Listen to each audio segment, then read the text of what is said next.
até os arredores de Kiev. Putin adia negociações de paz enquanto se prepara para a ofensiva de verão. A Rússia acumula forças ao longo de toda a linha de frente para conquistar o máximo possível de território ucraniano. Putin busca conquistar o máximo de território da Ucrânia e, por isso, evita as negociações, enquanto finge querer a paz. Segundo a CNN, citando 2 funcionários dos Estados Unidos da América familiarizados com a situação, a Rússia está reunindo forças ao longo de toda a linha de frente para uma grande ofensiva no verão. Você está no ponto de tensão, onde a informação é clara, direta e sem censura. Conflitos, geopolítica, poder e bastidores, tudo o que os grandes canais não mostram, você vê aqui. Cérebro, prepare-se para entender o mundo como ele realmente é. E se você quer ficar por dentro de tudo, já deixa o like, se inscreve no canal e ativa o sininho. No alvo começa agora mais um mergulho profundo no ponto de tensão. Provavelmente, a Rússia enviará unidades adicionais do exército para ocupar territórios no leste da Ucrânia, mas as ambições do ditador do Kremlin vão muito além, chegando até os arredores de Kiev. Os russos farão de tudo para conquistar o que puderem, disse uma fonte da CNN. Segundo ela, os ucranianos conseguem conter efetivamente o exército russo com o uso de drones e campos minados, apesar da significativa superioridade russa em número de soldados. Os militares ucranianos relatam que a Rússia continua a transferir ativamente novas unidades para posições localizadas a algumas dezenas de quilômetros da linha de frente, ignorando as declarações de Putin sobre estar disposto a negociar a paz.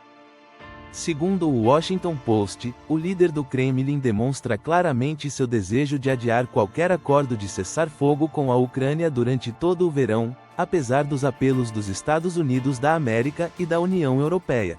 Putin tenta evitar ser acusado de fracassar nas negociações de paz, ao mesmo tempo em que cria condições para que Trump, no futuro, possa interromper o envio de armas e inteligência à Ucrânia, caso não haja progresso, escreve o jornal. Enquanto isso, a ofensiva russa em maio enfrenta sérios problemas. As forças russas aumentaram a atividade ofensiva na primeira metade de maio de 2025, mas enfrentaram grandes perdas e avanço territorial lento. Na segunda semana de maio, as tropas russas ocuparam apenas 30 km² do território ucraniano. Na primeira metade do mês, foram 91 km². Segundo o especialista militar Oleksandr Kovalenko, apesar da ausência de uma trégua de maio e do aumento da intensidade dos ataques, de 155 por dia em abril para 195 em maio, o ritmo de avanço territorial das tropas russas diminuiu significativamente, enquanto as perdas humanas aumentaram bruscamente. A segunda semana de maio registrou altas perdas entre os russos, 7.400 mortos, ou 246 corpos por quilômetro quadrado conquistado. Isso é pior do que na primeira semana, quando houve 8.780 mortos, mas a proporção era de 143 corpos por quilômetro.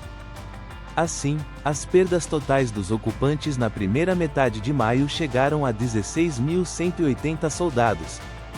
A média de perdas por quilômetro conquistado foi de 177 corpos, indicando uma tendência contínua de aumento.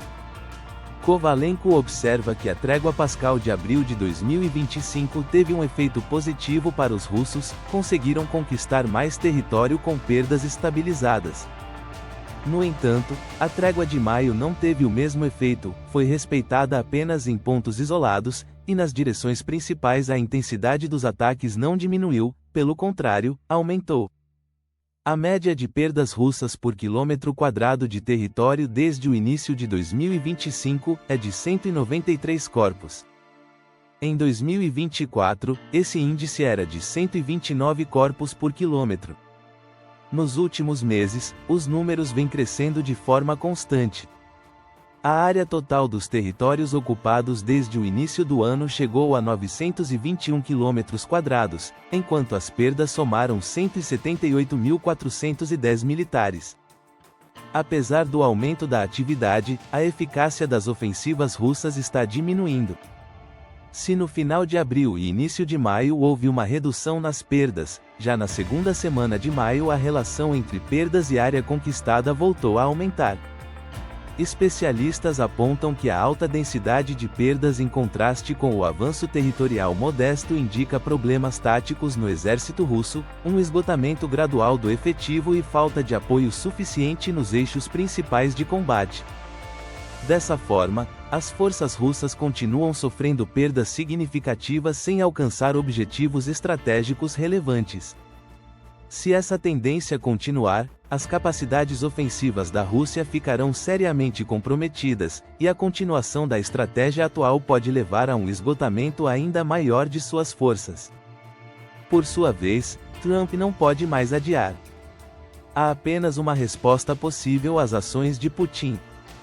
Após a recusa clara de Putin em participar de iniciativas de paz com relação à Ucrânia, Trump se vê diante de uma escolha difícil, segundo jornalistas norte-americanos.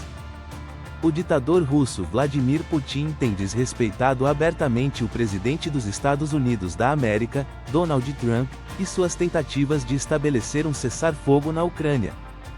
Primeiro, o líder do regime do Kremlin rejeitou a proposta de uma trégua de 30 dias e, em seguida, enviou deliberadamente a Istambul uma delegação de baixo escalão para sabotar as negociações. Diante disso, o ocupante da Casa Branca pode ter que tomar decisões críticas, informa a CNN.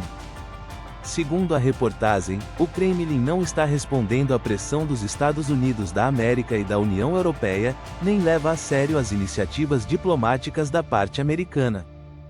A delegação enviada por Putin à Turquia não corresponde ao nível diplomático da visita dos Estados Unidos da América, representados pelo secretário de Estado Marco Rubio.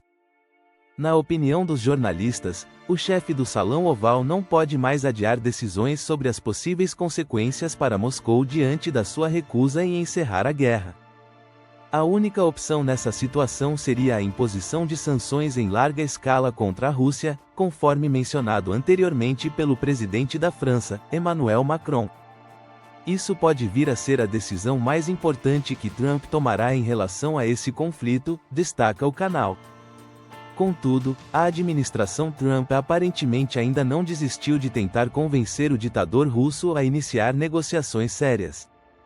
Segundo a Bloomberg, após a recusa de Putin à proposta inicial dos Estados Unidos da América, que incluía uma trégua de 30 dias, o suposto reconhecimento por Washington da anexação da Crimeia pela Rússia e o levantamento de sanções, os Estados Unidos da América passaram a incluir novos elementos em suas propostas, como a retomada das negociações de segurança no âmbito do Conselho OTAN-Rússia, cujas atividades foram praticamente congeladas desde a invasão em larga escala da Ucrânia pela